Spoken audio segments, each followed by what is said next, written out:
कि इस संसार में हरिश्चंद्र जैसा राजा न हुआ है, न होगा, न भूतो न भविष्यति, क्योंकि वो सत्यवादी है और सबसे बड़ी बात दाता है, दानी है। चौथी बात, वो परम धार्मिक है। जानते हैं महाराज हरिश्चंद्र ने राजसूय यज्ञ किया था और राजसूय यज्ञ में वशिष्ठ जी का जो पूजा किया था, उस पूजा से सुशोभित होकर के वो स्वर्ग गए थे। और उनकी शरीर, उनकी जो पूजा हुई थी, जैसे गले में माला पहना है, आभूषण पहने हैं, तो ये देख करके विश्वामित्र ने पूछा कि आप कहाँ से आ रहे हो, ये आपकी कहाँ किसने पूजा की है। तब उन्होंने ये वाक्य कहे कि ये राजा हरिश्चंद्र ने पृथ्वी पर राजसूय यज्ञ किया है और उन्होंने मेरी पूजा की है। तो विश्वामित्र तो हरिश्चंद्र का अनुभव किए ही थे। उन्होंने कहा कि देखो वो राजा जो है ना, वो स्वार्थी है, वो दाता तो हो ही नहीं सकता। जो अपने रोग की निवृत्ति के लिए किसी बच्चे की बलि दे रहा हो, वो राजा कैसे दाता हो सकता है, कैसे धार्मिक हो सकता है। वशिष्ठ जी ने कहा कि आप चाहो तो मुझसे शर्त लगा लो, ग्रह लगा लो। विश्वामित्र ने कहा यदि मैंने सिद्ध कर दिया तो। वशिष्ठ जी ने कहा यदि आपने सिद्ध कर दिया कि मेरा यजमान राजा जो है वो दाता नहीं है, धार्मिक नहीं है, सत्यवादी नहीं है, तो मैंने जीवन भर में जितनी तपस्या की है वो सारा फल तुमको दे दूंगा। विश्वामित्र ने कहा यदि मैंने ये निश्चित कर दिया कि राजा दाता नहीं है, सत्यवादी नहीं है, तो मैंने अपने जीवन में जितनी तपस्या अर्जित की है उसका सारा फल मैं आपको दे दूंगा। दोनों पृथ्वी पर आए। विश्वामित्र प्रतीक्षा कर रहे थे कि कभी तो राजा मेरे साथ कोई ऐसा व्यवहार करे कि जिसके कारण मैं इनकी परीक्षा ले सकूं। एक दिन ऐसा संयोग आया, एक स्त्री रोती हुई राजा के पास पहुंची। राजा ने पूछा देवी तुम क्यों रो रही हो, तुम्हारा नाम क्या है। उस स्त्री ने कहा मेरा नाम कमना है, मैं जहां रहती हूं वहां विश्वामित्र कठिन तपस्या कर रहे हैं और इसके कारण मुझे बड़ा कष्ट हो रहा है। जैसे लोग कंप्लेंट करते हैं ना कि हम जहां रहते हैं ना वहां पर मंदिर है, वहां रोज शाम को घंटी बत्ती आरती में वहां रोज साउंड चलता है, तो मुझे तकलीफ हो रही है। ऐसे रात्रि के जागरण हुआ करते थे पूरी पूरी रात। लोगों ने कंप्लेंट करके पिटीशन दायर किया और हाई कोर्ट से ऑर्डर आ गया कि 10 बजे के बाद में साउंड रिस्ट्रिक्शन हो गया, सभी के लिए हो गया। तो कुछ लोग ऐसे भी होते हैं जिनको पूजा पाठ से भी तकलीफ होती है।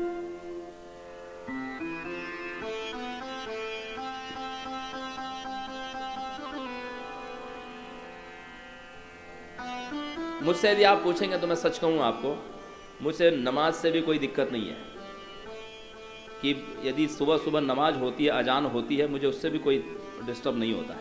उनकी आराधना है वो। मुझे दिक्कत तब होती है जब मंदिर में माइक पर आरती नहीं होती, तब मुझे दिक्कत होती है। मैं चाहता हूं कि जब हम सुबह जागें तो पवित्र नाम कानों में पड़े।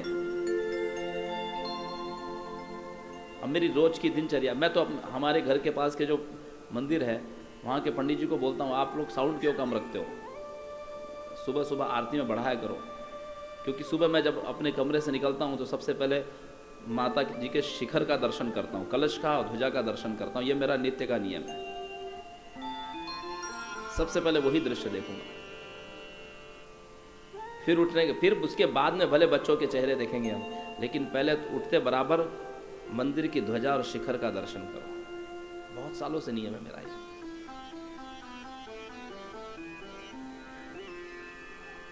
सुबह उठो, अपने हाथ का दर्शन करो। कराग्रे वस्ते लक्ष्मी, कर मध्य सरस्वती, कर मूले सुतो ब्रह्मा, प्रभाते कर दर्शन। आप सुबह उठते बराबर सीधे बाथरूम जाते हैं, बाथरूम का दर्शन मत करो सवेरे, मंदिर का। अपने कमरे में ऐसी वस्तु रखो। अभी मैं महाराज जी के यहाँ गया था, इतने सारी मांगलिक वस्तुएं थी। आप महाराज जी से पूछेगा सुबह क्या क्या वस्तुओं का दर्शन है। अपने कमरे में आप धान की लाई रखो, सुबह उठ के उसका दर्शन बहुत शुभ होता है। आपके घर में फिश पॉट होगा ना, मछली का दर्शन करो सुबह सुबह। शंख का दर्शन करो सुबह सुबह, मंदिर की शिखर। आप कितने सौभाग्यशाली है भैरा इनक्लेव वाले।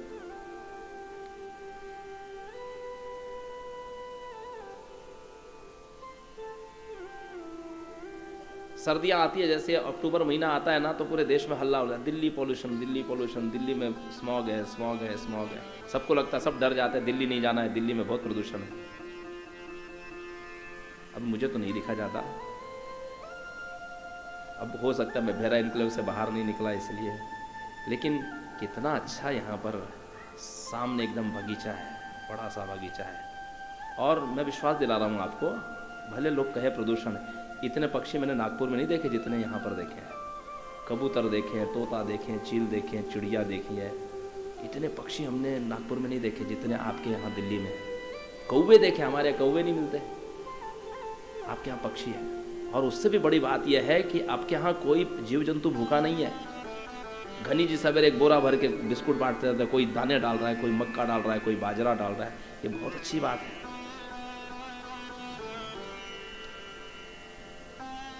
कितना अच्छा है यहाँ मंदिर से। मैं प्रधान जी से निवेदन करूंगा कि यदि 100 लोगों में से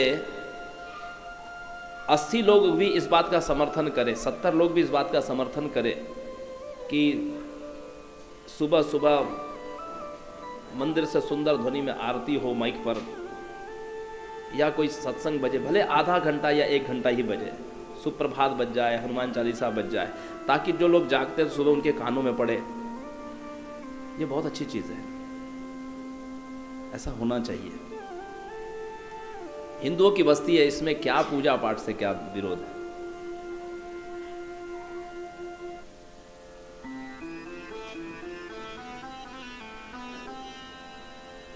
लेकिन विश्वामित्र की उस तपस्या को राजा हरिश्चंद्र ने रोक दिया। उन्होंने कहा कि नहीं, आप यहां तपस्या मत करिए, इस स्त्री को कष्ट हो रहा है। अब विश्वामित्र ने देखा कि उन्होंने मेरा अपराध तो कर दिया। जानती है माताएं, विश्वामित्र ने एक मायावी शूकर बनाया।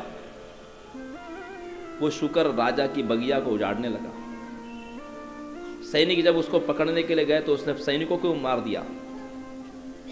एक सैनिक घायल होकर के राजा के पास में गया, एक भीषण शूकर आया, महाराज रक्षा करिए, बहुत भयानक है। राजा ने धनुष बाण उठाया, उसको मारने चले। अब राजा को देख के वो भागने लगा, सुदूर वन में चला गया। राजा भी अश्व पर, घोड़े पर आरूढ़ होकर के उसका पीछा करते करते करते करते बहुत दूर निकल गए। राजा भटक गए, वन में जब भटक गए, मार्ग भ्रष्ट हो गए, थक गए थे, उस शूकर जाने कहां निकल गया। राजा को प्यास लगी थी, घोड़ा भी थक चुका था। एक वृक्ष के पास में एक सुंदर सरोवर था जिसमें बड़े सुंदर कमल खिले थे और निर्मल जल था। राजा ने सोचा कि यहीं अब थोड़ा सा जल पीता हूं, अपने घोड़े को भी पानी पिलाऊंगा और फिर आगे मार्ग ढूंढूंगा। अभी सरोवर के पास उतर के जल को छूने जा ही रहे थे, तब तक से ब्राह्मण का रूप धारण करके विश्वामित्र मुनि आ गए। एक ब्राह्मण का रूप धारण करके उन्होंने कहा, धन्य है महाराज, आज कितना अच्छा मुहूर्त है और आप ऐसे पवित्र तीर्थ में आ गए। ये तीर्थ है? ब्राह्मण ने कहा कि हाँ राजन, पृथ्वी पे ऐसे बहुत सारे गोपनीय तीर्थ है जो लोगों को पता ही नहीं है। प्रयाग का संगम तो सबको पता है, काशी सबको पता है, लेकिन कुछ पवित्र तीर्थ भी है, गोपनीय तीर्थ जिनके विषय में लोगों को पता नहीं। उसमें से एक है, आप इसमें स्नान करिए, पितरों का तर्पण करिए और बहुत अच्छा मुहूर्त है, चाहे तो दान करिए। राजा ने कहा बहुत अच्छी बात है, आप भले मिले मुझे। झटपट जल पिया, स्नान किया, घोड़े को पिलाया। स्नान करने के बाद तर्पण किया पितरों का। ब्राह्मण देवता ने कहा कि क्या कुछ दान करेंगे? बोले महाराज, हे विप्रवर, मैंने राजसूय यज्ञ किया है और आप जो मांगेंगे दूंगा। क्योंकि राजसूय यज्ञ करने वाला व्यक्ति यदि कहकर के दान न दे तो उसके राजसूय यज्ञ का फल विफल हो जाता है, और ये राजा को ही करने का अधिकार है। राजसूय यज्ञ गृहस्थ नहीं करेगा, राजा ही करेगा। और राजसूय यज्ञ करने के बाद यदि व्यक्ति किसी को न दे, कह करके न दे, तो उसका सारा यज्ञ का फल समाप्त हो जाता है। तो राजा ने कहा मैं प्रतिज्ञा करता हूं, आप जो मांगेंगे मैं दूंगा। जो ही राजा ने प्रतिज्ञा का जल हाथ में छोड़ा, उसी समय गांधर्वी माया से विश्वामित्र ने एक कन्या और एक बालक, एक युवक को प्रकट किया। बोले महाराज मुझे इन दोनों का विवाह करना है और मैं चाहता हूँ कि आप इनके विवाह के लिए मुझे धन दीजिए। राजा ने कहा मैं प्रतिज्ञा तो कर ही चुका हूँ, संकल्प कर चुका हूँ, कितना धन चाहिए? बोले आपका पूरा राज्य चाहिए मुझे, जितना आपका कोष है वो चाहिए, जितनी आपकी गौशाला में गौएं हैं वो चाहिए, जितने हाथी हैं, जितने घोड़े हैं, जितने रथ हैं, आपका पूरा राज्य चाहिए मुझे। हरिश्चंद्र समझ गए कि इस ब्राह्मण ने मुझे ठग लिया है, लोभी ब्राह्मण है, इसने मुझसे सब कुछ ले लिया। लेकिन हरिश्चंद्र चूंकि संकल्प कर चुके हैं तो बोले ठीक है अब देना तो पड़ेगा, तो मुझे थोड़ी सी अवधि दीजिए, मैं जाऊं और अपनी पत्नी और अपने बेटे को लेकर के निकलूं। जब अयोध्या में यह पता चला कि राजा राज्य छोड़ करके कहीं जा रहे हैं तो अयोध्या में हलचल मच गई। अयोध्यावासी ने कहा उस ब्राह्मण को पकड़ा जाए जिसने लोभ से हमारे राजा से कपट किया है, उसको दंडित किया जाए। कोई तो राजा को समझाने लगे महाराज एक कपट में किया हुआ दान है, इस संकल्प का कोई महत्व नहीं है, आप तीर्थ में चले जाओ। तो तीर्थ में आपको ऐसे पंडित भी मिलते हैं, वो क्या करते हैं, वो जबरदस्ती आपके हाथ में कुछ दे देंगे, जल दे देंगे, बोलेंगे पकड़ो अब आपने स्नान किया। अब वो बोल देते हैं कि वर्ष भर का अन्न दे रहे हैं, गौदान कर रहे हैं, ये सुवर्ण दान कर रहे हैं। आप तो अब वो बोलते हैं हाँ पीछे पीछे बोलिए वर्षान्नम, अब आप बोल देते वर्षान्नम, आपको पता ही नहीं वर्षान्नम का मतलब क्या है। फिर वो बोलता है हाँ गो निष्क्रिय भूतम बोलिए, आप भी बोल देते गो निष्क्रिय भूतम। अमुक गोत्राया, आप बोल देते अमुक गोत्राया। ब्राह्मणाय तुम मम संप्रदे, अब आपने उसके हाथ में दे दिया, जैसा उसने बोला आपने बोल दिया, आपको उसका अर्थ समझा नहीं। अब वो बोलता है आपने संकल्प किया गंगा के किनारे, गंगा जल में और कुछ मैंने आपके हाथ में दिया था, आपको मेरे को साल भर का भोजन देना पड़ेगा, आपने संकल्प किया। डरने की जरूरत नहीं है, जो आपने अपने विवेक से संकल्प नहीं किया है उसका दोष आपको नहीं लगेगा। आप कभी मत डरिएगा ऐसे ब्राह्मणों से। यदि आपने स्वयं संकल्प किया और फिर आप उस बात से विचलित हो जाते हैं तब उसका पाप आपको लगेगा। लेकिन कोई यदि आपको, अब मेरे सामने कोई आए, मेरे हाथ में कुछ पकड़ा करके मलयालम भाषा में बोल के गिटर पिटर चला जाए तो उसका दोष मुझे लगेगा? मुझे पता ही नहीं है तो।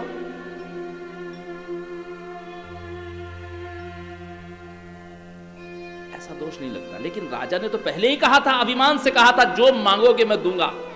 इस बात को उस ब्राह्मण ने पकड़ रखा था। राजा ने कहा नहीं, मैंने स्वयं संकल्प किया है, अब मैं चलूंगा। राजा ने अपने आभूषण मुकुट छत्र तक त्याग दिया।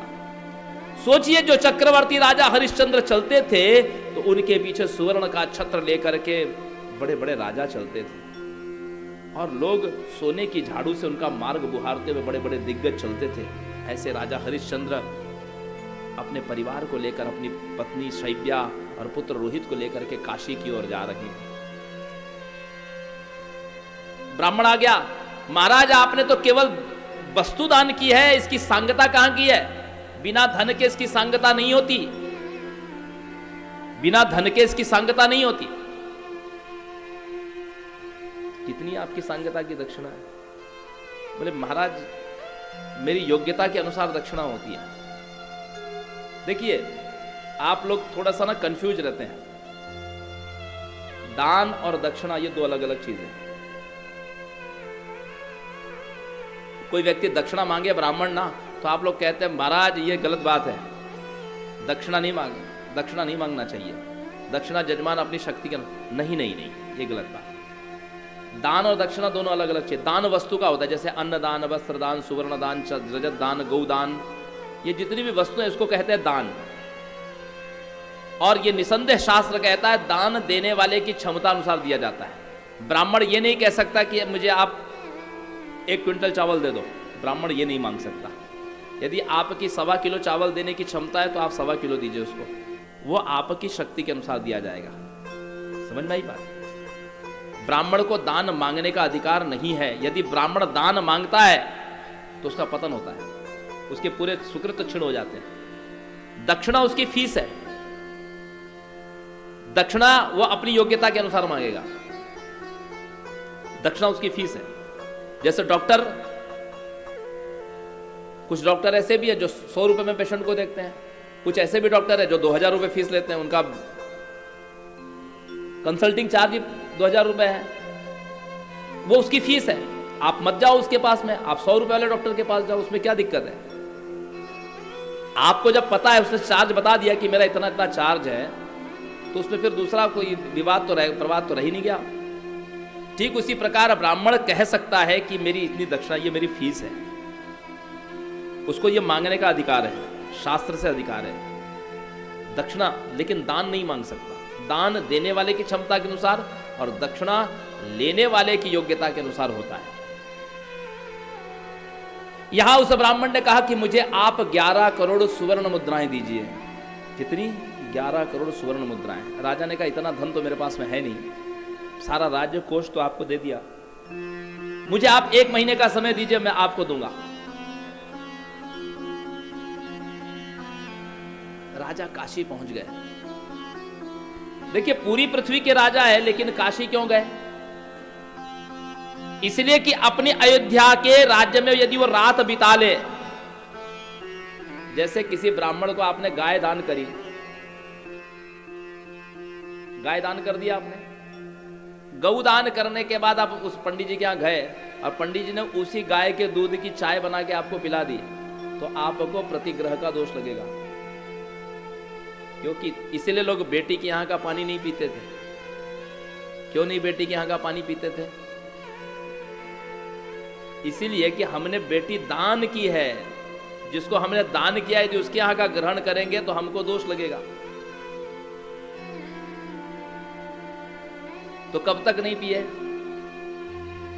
अब मान लीजिए दिल्ली वालों की बेटी बंबई में ब्याही गई है, अब बंबई में जाएंगे तो कैसे करे, बेटी के यहां रुकेंगे तो उसके 2 विकल्प हैं। यदि पुत्री को पुत्र हो जाए, बेटा हो जाने के बाद ये दोष नहीं रहता। क्यों नहीं होता? क्योंकि वो अब वो आपके नाती का घर हो गया, इससे दोष नहीं है। और दूसरी बात, यदि आपने भोजन किया है तो चलते समय बेटी के हाथ में कुछ और दामाद के हाथ में कुछ रख दीजिए द्रव्य, तो समझ लीजिए कि आपने उसका मूल्य चुका दिया, इसमें भी आपको दोष नहीं लगेगा। यदि आप बेटी के यहां रह करके खा रहे हैं, पी रहे हैं, गर्ग जी अग्रवाल जी को समझा रहे हैं,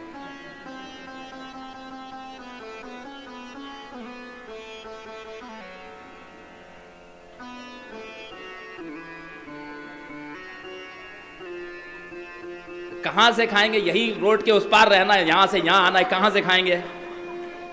आप अपनी समधन को कहिए कि 2 दिन उनको भूखा रखे और फिर घर पे बुलाइए, कैसे नहीं खाएंगे? कहिए जय माता की।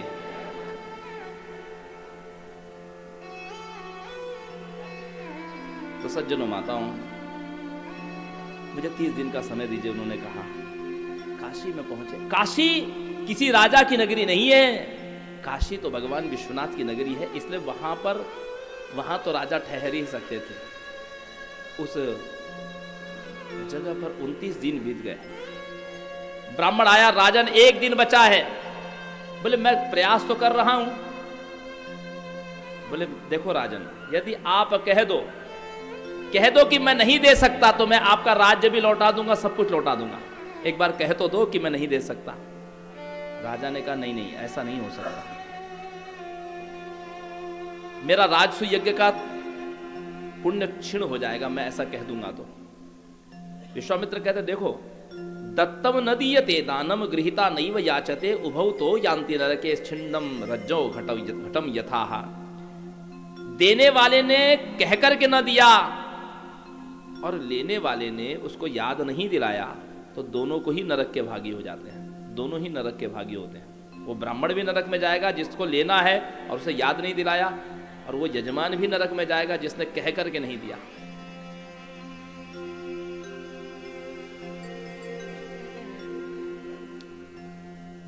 उन 29 दिन बीत गए, 30वां दिन है। उतने में एक ब्राह्मण वहां पर आया। तो ब्राह्मण ने कहा कि मुझे एक नौकरानी की जरूरत है, परिचारिका की, दासी की जरूरत है। तो शैब्या ने कहा हे स्वामी, अपने पति से कहा कि आप मुझे इस ब्राह्मण को भेज दीजिए। हरिश्चंद्र ने कहा कि ऐसे कैसे मैं भेज दूं? पत्नी कोई वस्तु है कि मैं बेच दूं? युधिष्ठिर ने तो अपनी पत्नी को दांव पर लगा दिया जुए में, ये अपराध है। हरिश्चंद्र कहते मैं कैसे बेच दूं तुम्हें? तो शैव्या कहती है न त्यूत घेतुर न च मद्य घेतुर न राज्य घेतुर न च भोग घेतुर ददस्व गुरुवर्थमथो मया त्वं सत्यव्रतम त्वं सफलम कुरुष्व। ना तो आप मुझे जुए के लिए बेच रहे हैं, ना तो शराब पीने के लिए बेच रहे हैं, ना तो भोग के लिए बेच रहे हैं, ना तो राज्य के लिए बेच रहे हैं। आप तो अपने प्रतिज्ञा को पूर्ण करने के लिए मुझे बेच रहे हैं, इसीलिए आप मुझे बेच सकते, इसका आपको अपराध नहीं है। राजा का दिल भर आया।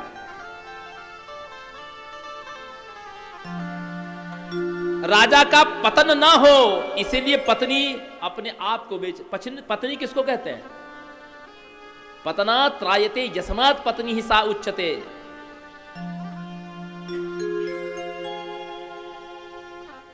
आप अपना परिचय दीजिए किसी को तो ये मत कहिए मैं उनकी वाइफ हूं, मैं अमुक सज्जन की मिसेस हूं, ये मत कहिए, मैं उनकी पत्नी हूं ये कहिए। पत्नी का अर्थ यही है, पतना त्रायते यस्मात् पत्नी सा उच्चते। जो पति को पतन से तारती है उसको पत्नी कहते हैं। और पति किसको कहते हैं? पातयति रक्षयति इति पति ही। जो पालन करता है, रक्षण करता है, उसको पति कहते हैं।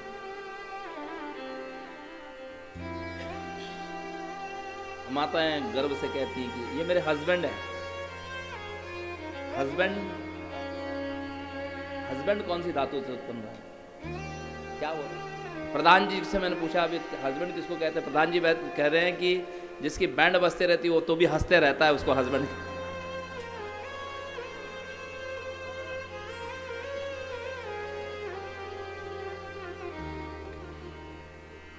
फिर कहिए जय माता।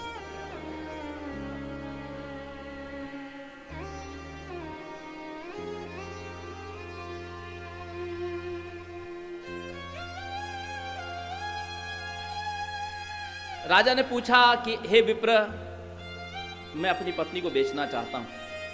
उस ब्राह्मण ने कहा कि इसका क्या मूल्य लगाते हो? तो हरिश्चंद्र कहते हैं कि द्वात्रिंश लक्षणोपेताम दक्षाशील गुणान्विता कोटि मौल्य सुवर्णस्य स्त्रीह पुंसो तथार्बुदम। यदि 32 लक्षणों से युक्त यदि स्त्री हो और शील आदि गुणों से युक्त हो और कार्य में दक्ष हो, निपुण हो, तो उसका 1 करोड़ स्वर्ण की मुद्राएं मूल्य हो सकता है। यदि पुरुष इन लक्षणों से यदि युक्त हो तो उसका 10 करोड़ स्वर्ण मुद्राएं होगा। तो बेच दिया, 1 करोड़ स्वर्ण मुद्राएं ले ली। अब छोटा सा बालक कहता है कि मां मैं भी तुम्हारे साथ चलूंगा, मुझे भी साथ लेके चलो। अब मां रोने लगी कि अपने बेटे को छोड़ के कैसे चली जाऊं। वो अपने स्वामी से अर्थात उस ब्राह्मण से प्रार्थना कर रही है कि हे विप्रदेव, आप ऐसा करिए मेरे बेटे को भी खरीद लीजिए, ये मेरे बिना नहीं रह सकता, बहुत छोटा है, ये भी आपकी सेवा करेगा। उस धनवान ब्राह्मण ने कहा कि बताइए इसका क्या मूल्य है? इस बालक का छोटा सा तो है।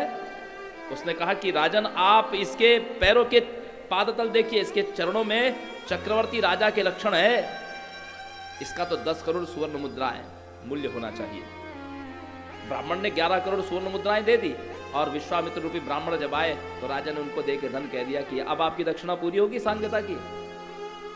विश्वामित्र तो परीक्षा ले, उन्होंने कहा नहीं नहीं अभी भी नहीं हुई, क्योंकि आपने दान देने में 1 महीना लगा दिया, उसका ब्याज, उसका भी तो ब्याज होगा। उतने में एक चांडाल वहां से आ रहा था जिसका नाम था प्रवीर।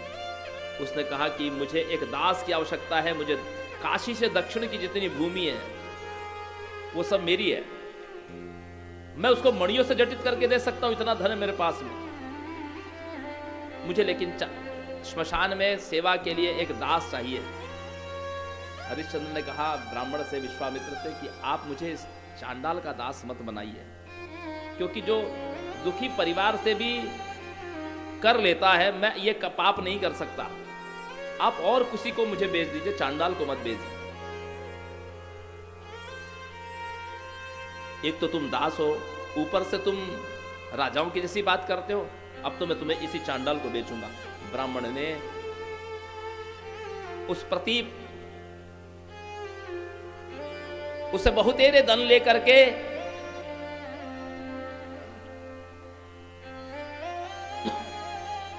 राजा को बेच दिया, उस प्रवीर को बेच दिया। प्रवीर ने राजा हरिश्चंद्र से कहा कि तुम देखो, इस श्मशान में तुमको रहना है, सेवा में। यहां जो भी लोग आएंगे अग्निदाह संस्कार करने के पूर्व तुमको अग्नि देना है, तुमसे अग्नि मांगेंगे और उस अग्नि के बदले तुमको उनसे शुल्क लेना है। शुल्क में क्या लेना है? शुल्क में चाहे धन ले लो, चाहे तो उस शव के ऊपर का कफन ही ले लो, शुल्क में वही ले लो। राजा सेवा में नियुक्त हो गए।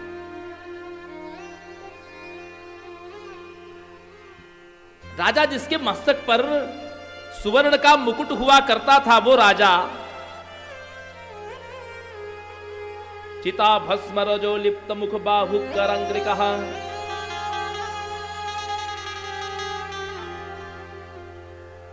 नाना मेदो वसा मज्जा लिप्त पाणांगुली श्वसन।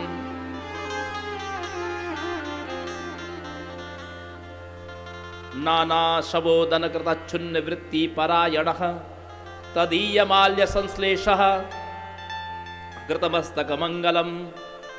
न रात्रौ न दिवाशेते हाकेति प्रवदन मुहुर एवं द्वादश महसास्तु नीता वर्ष शतोपमः। हरिश्चंद्र की वो दशा हो गई कि सारा शरीर उनका चिता की धुएं से धूल धूसरित हुआ था।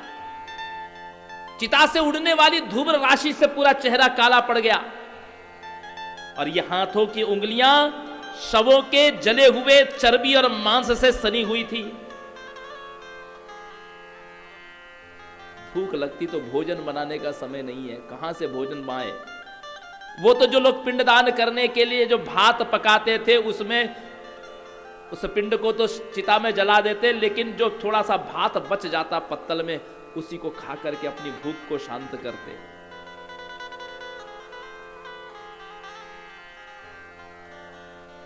इतना ही नहीं, जिस राजा के मस्तक पर बहुमूल्य रत्नों का सुवर्णमय किरीट रहता था, मुकुट रहता था, उसके ऊपर अब तदीय माल्य संश्लेषः कृतमस्तक मंगलम, उस पर आज शवों से उतारी हुई मालाएं पड़ी हुई है। दिन में लोग हाहाकार कर रहे हैं, हा पिता तुम हमको छोड़ के चले गए, हा माता तुम हमको छोड़ के चले गई। लोग रो रहे हैं जिसके कारण दिन में उनको आराम नहीं मिल रहा, और रात्रि होती सोने जाते तो कुत्ते और सियार शवों के ऊपर झपटने लगते, लोग चिल्लाने लगते, कहीं चिमगादड़, कहीं श्रृगाल सियार, कहीं कुत्ते भौंक रहे। न रात्रो न दिवाशेते हाहेति प्रवदन मुहुर। राजा केवल हाहाकार सुनते रहते। 1 साल का समय बीत गया। एवं द्वादशमासास्तु नीतः वर्ष शतोपमः। वो 1 साल भी राजा को 100 साल के समान बीते। ऐसा लग रहा था जैसे 100 साल बीत गए।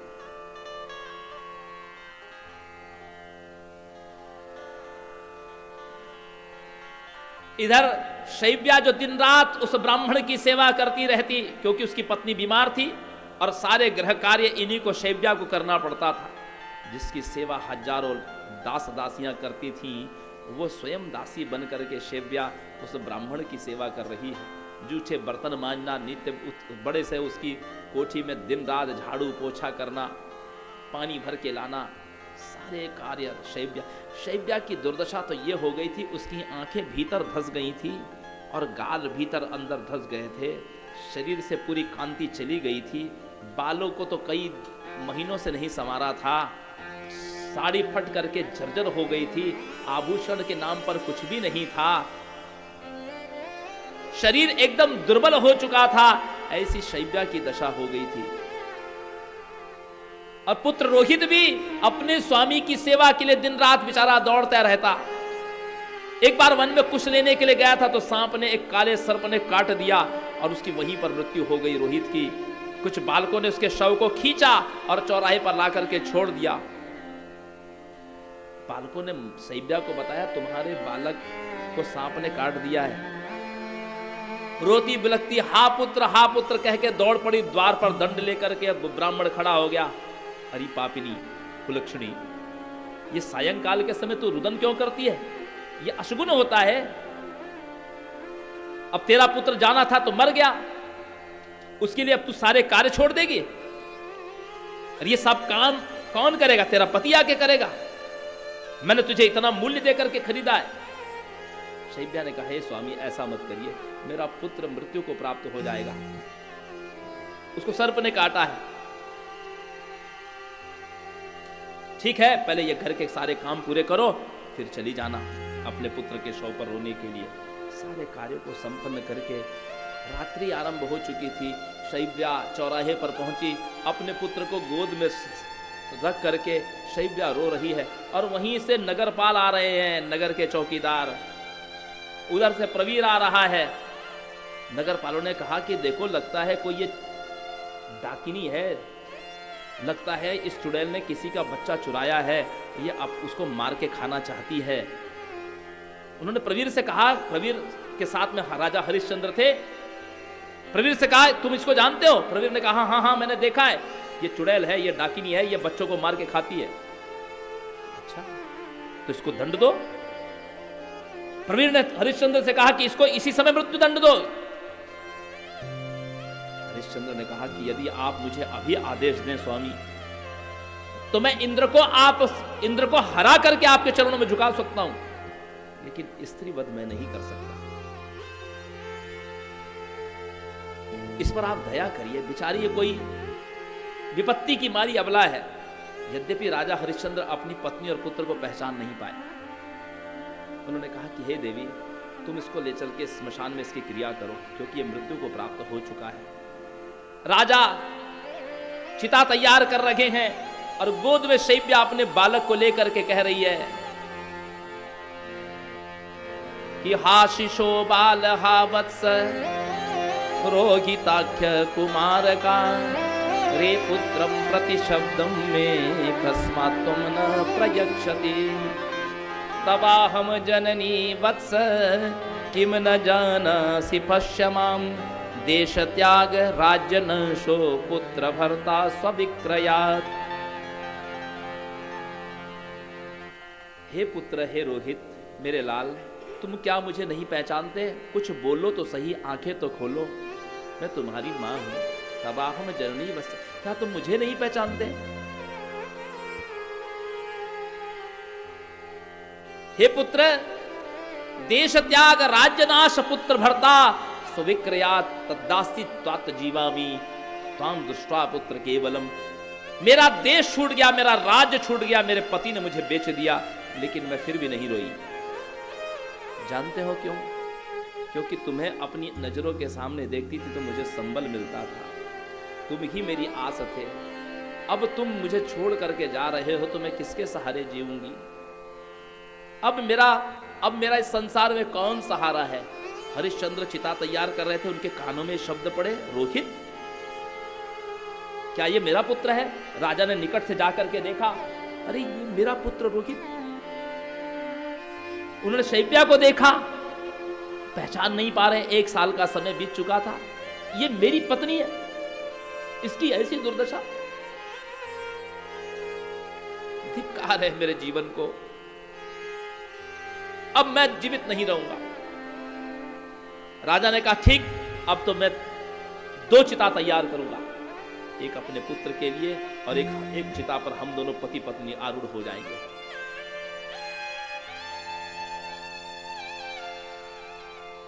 राज्ञाम तु चिताम कृत्वा आरोपयः तनयस्वकम् चिंतयन् परमेशानी सच्चिदानंद रूपिणी। राजा ने चिता तैयार की, उसने अपने हाथों से अपने पुत्र को रखा और रानी से कहा, हे प्रिय, आओ अब हम भी इस चिता में समाहित हो जाते हैं। उन्होंने अपनी कुल देवी मां शाकंभरी का ध्यान किया, मां शाकंभरी का ध्यान किया। उसी समय त्रिदेव प्रकट हो गए, ब्रह्मा विष्णु रुद्र, धर्म, विश्वामित्र, वशिष्ठ, शुक्राचार्य आ गए।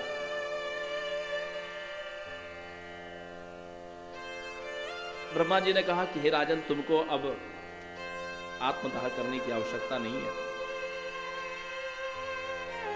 विश्वामित्र ने कहा कि हे राजन, मैं वशिष्ठ जी से शर्त हार गया। मैं तुमको कृपण अधार्मिक सिद्ध करना चाहता था, लेकिन धन्य हो तुम। तुम्हारे जैसा कोई दाता नहीं, तुम्हारे जैसा कोई सत्यवादी नहीं। हे राजन, वो ब्राह्मण जिसने तुमसे कपट से धन मांगा था वो कोई और नहीं था, मैं ही था। धर्म ने कहा कि जिसने तुम्हें, तुम्हारी पत्नी और बच्चे को खरीदा था वो कोई ब्राह्मण और कोई नहीं था, मैं ही था। ब्रह्मा जी, भगवान विष्णु ने इंद्र को आज्ञा दी। इंद्र ने अमृत की वर्षा करके रोहित को जीवित कर दिया।